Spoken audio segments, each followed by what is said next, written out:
Cricket में कई बार हम देखते हैं कि जो आप अनुमान लगाते हैं, जैसा आप सोचते हैं, वैसा होता नहीं है, बिल्कुल उसके विपरीत होता है। आपके अनुमान धरे के धरे रह जाते हैं और कुछ ऐसा ही मुकाबला हुआ एशिया कप 2025 के तहत अबू धाबी में भारत और ओमान के बीच। मुकाबले को काफ़ी हल्के में लिया जा रहा था। ऐसा लग रहा था कि ओमान की टीम है, पहली बार इतनी बड़ी टीम से खेल रही है, विश्व विजेता भारत से खेल रही है और शायद इस मुकाबला में बिल्कुल एक तरफा हो जाएगा, कुछ खास होगा नहीं।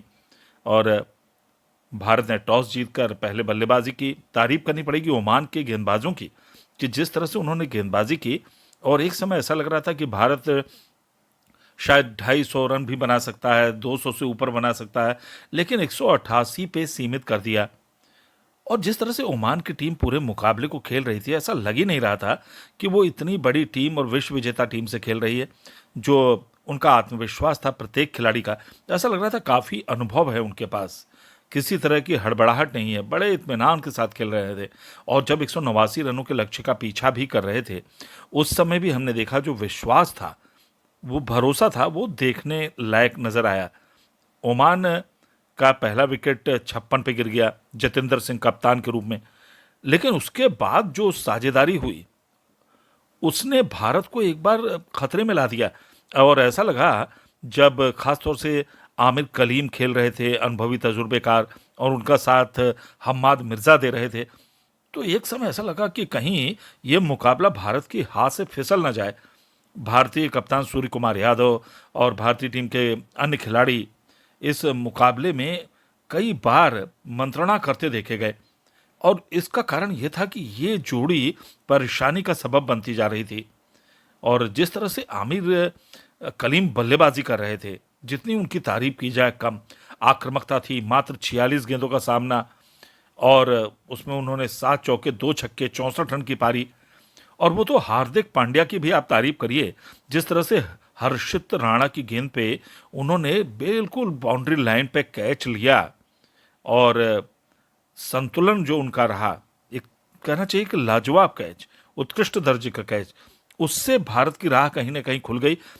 उस समय योग था 149 जब दूसरा विकेट गिरा ओमान का, लेकिन यहां से एक रास्ता फिर भारत को मिल गया सेंध लगाने का। लेकिन उसके पहले जिस तरह से ये बल्लेबाजी हो रही थी, जिस तरह से हम्माद मिर्जा भी साथ दे रहे थे, ऐसा लग रहा था कि ये मुकाबला कहीं भारत हार न जाए और उलटफेर का शिकार न हो जाए, लेकिन ऐसा नहीं हुआ। ओमान के खिलाड़ियों ने बहुत ही शानदार प्रदर्शन किया।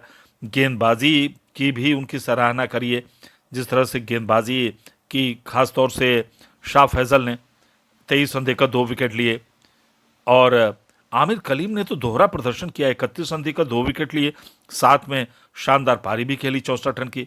उधर हम्माद मिर्जा ने 51 रन की अर्धशतक की पारी की और गेंदबाजों ने अच्छा काम किया। शकील अहमद ने 33 रन दिए, विकेट नहीं मिली, लेकिन 2 विकेट जितेन को मिली, 2 विकेट आमिर कलीम को मिली और 2 विकेट शाह फैजल को मिली। भारत के बल्लेबाजी पे अगर हम नजर डालें ना, तो भारतीय बल्लेबाजी उतने ज्यादा रंग में नहीं नजर आई। अभिषेक शर्मा ने जरूर संक्षिप्त आक्रामक लेकिन एक शानदार पारी खेली 38 रनों की, मात्र 15 गेंदों का सामना किया, 5 चौके 2 छक्के लगाए, लेकिन शुभमन गिल का बल्ला नहीं चला, 5 रन बनाकर आउट हुए। संजू सैमसन जो कि प्लेयर ऑफ द मैच रहे, 56 रन की पारी खेली, काफी दिनों के बाद उनके बल्ले से एक अर्धशतक की पारी निकली।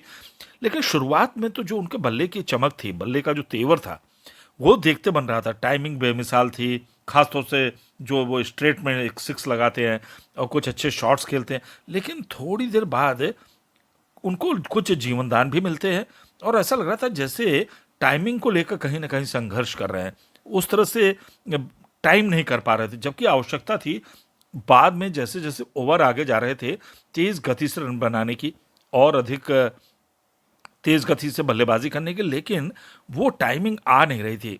फिलहाल 45 गेंदों में 56 बनाए, सबसे अधिक 3 चौके 3 छक्के लगाए। इसके अलावा जो सर्वाधिक योग है वो अभिषेक शर्मा का रहा, दूसरे नंबर पर 38 रन की पारी खेली। अक्षर पटेल ने 26 बनाए, 29 तिलक वर्मा ने बनाए, 2 छक्के लगाए, 18 गेंदों का सामना किया।